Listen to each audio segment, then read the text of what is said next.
Hello and welcome to News Mongolia on MNB World. I'm your host, Ertuntle Inhamuklan. For our top stories, Baganuur district to get new energy storage station.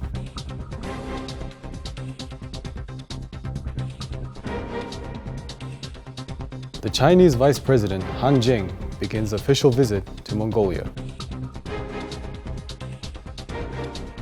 Japanese physical therapist leads training workshop at Mongolian National Institute of Physical Education. For other news, stay tuned.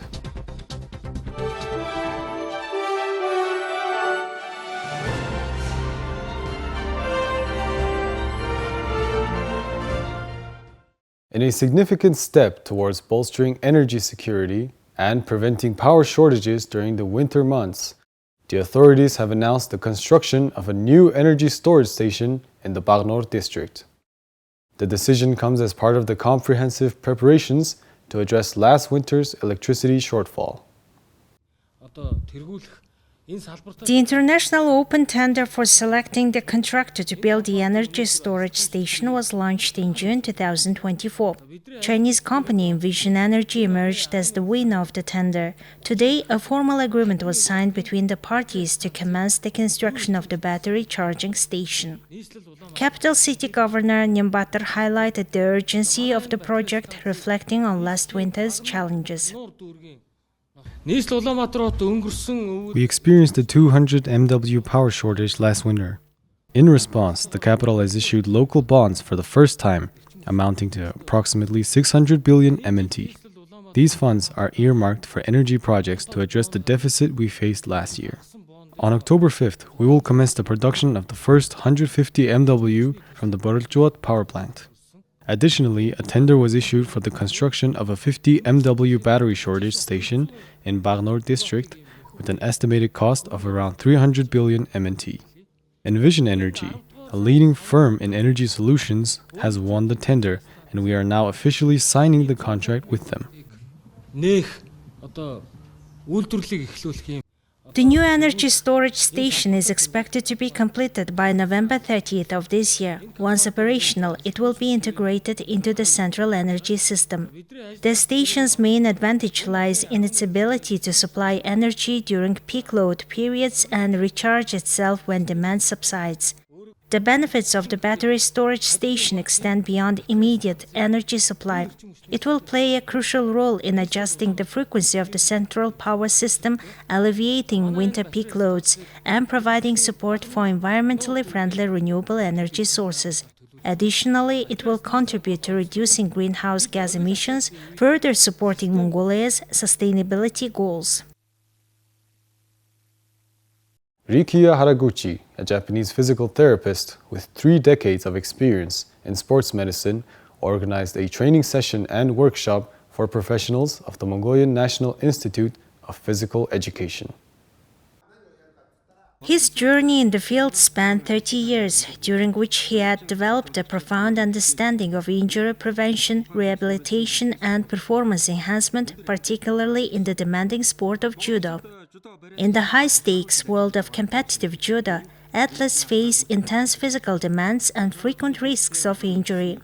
To maintain peak performance and ensure longevity in the sport, the role of physical therapist is indispensable. A physical therapist specializing in sports medicine brings a wealth of expertise to a judo team, playing a critical role in injury prevention and recovery. Their presence is not merely supplementary, but integral to the team's overall success and well-being. My name is Rikia Haraguchi. I have been active in this field for more than 30 years. Judokas need to treat themselves without medications through physical training. In addition, during today's training session, I taught about the rehabilitation process after a major injury. Today we learned about putting bandages on the knee and ankle injury. It was a fruitful workshop. One of the primary responsibilities of physical therapists is to help athletes prevent injuries. In judo, where throws, joint locks, and ground grappling put significant strain on the body, a physical therapist's role in assessing and addressing biomechanical issues is crucial. They evaluate athletes' movement patterns, identify weaknesses or imbalances, and design personalized exercise and stretching routines to enhance flexibility, strength, and stability. The presence of physical therapists in the judo team is essential for maintaining athlete health and optimizing performance. Their expertise in injury prevention, management, and performance enhancement ensures that athletes are physically prepared to meet the demands of the sport. By providing both physical and emotional support, physical therapists help athletes navigate the challenges of competitive judo and achieve their highest potential. Now let's take a look at Mongolia's current affairs. According to Monsame News Agency, today, Chinese Vice President Han Zheng starts his official visit to Mongolia, marking the 75th anniversary of diplomatic relations between the two countries on the invitation of the Mongolian government. Key events include the Repro Talk 2024 International Conference on Reproductive Health at Shangri-La Hotel beginning at 9 a.m., and a national discussion on Sustainable Development Goals from 9 a.m. to 1 p.m., hosted by Mongolia's Ministry of Economic Development and the United Nations. At 10 a.m., Tuxpair will host a vinyl release event at the Blue Sky Tower, and Paralympic champions Surunjao and Balrirten will attend an honorary event at the Mongolian Taekwondo Federation at 10:30 a.m. Additionally, the 36th Berlin Expo will open at Bointoha Palace, while various art and history exhibitions continue at the Mongolian Art Gallery and Chinggis Khan National Museum. According to Monsame News Agency, the construction of Mongolia's new Museum of Natural Science, spanning 45,000 square meters on a 6.6 hectare site, is now about 30% complete. Said to be one of the largest natural science museums in Asia, it will be 13 times bigger than the current temporary location in the old Lenin Museum. Originally planned as a hotel and conference center, the site was repurposed in 2019. During the pandemic, the design was updated and a new contractor was selected. At the groundbreaking ceremony, President Khrushchev emphasized the importance of completing the project on time and praised the efforts of all involved. The museum aims to educate future generations about natural science and contribute to international research. The project, including landscaping and parking, is being carried out by the Sotonnemung Construction Company. Thank you for staying with us. Now let's take a look at currency exchange rates provided by the Mongol Bank.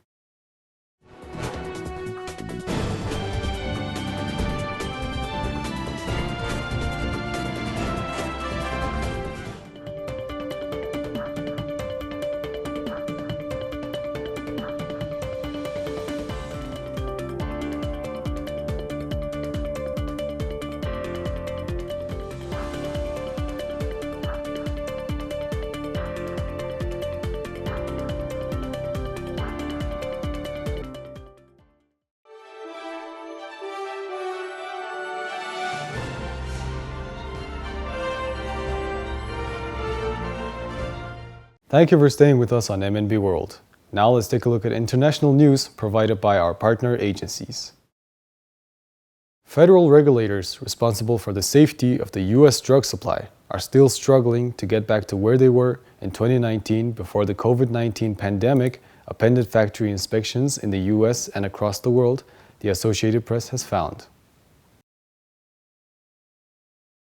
Associated Press analysis of Food and Drug Administration data shows that the agency staffers haven't returned to roughly 2,000 pharmaceutical manufacturing firms to conduct surveillance inspections since before the pandemic, raising the risks of contamination and other issues in drugs used by millions of Americans.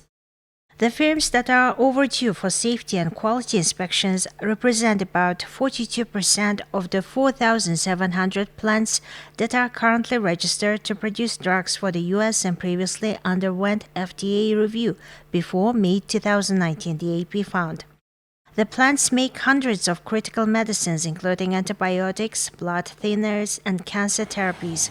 Under FDA's own guidelines, factories that haven't been inspected in 5 or more years are considered a significant risk and are supposed to be prioritized for mandatory inspections. Most of the overdue plants are in the US, but more than 340 are in India and China, countries that together make up the largest source of drug ingredients used in low-cost US prescriptions. During the COVID-19 pandemic, inspections plummeted. Now, a lot of that's understandable. A lot of us were traveling much less during the pandemic. But as we emerged from the pandemic, the inspections didn't recover. Even today, the FDA has not inspected at the same levels as it did before the COVID pandemic. I was hoping current FDA inspections would be higher than pre-COVID because I thought the FDA would be catching up, but they're still behind. But there's no question it's more complicated if it's coming from other parts, and we have a lot of work to do as long as the marketplace is working the way it is, to do as much as we can to help other countries achieve the standards that are necessary. Last year, tainted eye drops from an Indian factory led to an outbreak of antibiotic-resistant bacteria that sickened more than 80 Americans, killing 4 of them and blinding more than a dozen others. The plant never registered with the FDA. Prior to COVID-19, dozens of common medications made at FDA-regulated plants were recalled due to traces of cancer-causing contaminants. The FDA didn't open its first overseas outposts until 2008, after dozens of U.S. deaths were linked to contaminated blood thinner imported from a Chinese plant that hadn't been inspected.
That's all for today. Thank you for staying with us. We'll see you next week with more stories and updates. Have a nice weekend.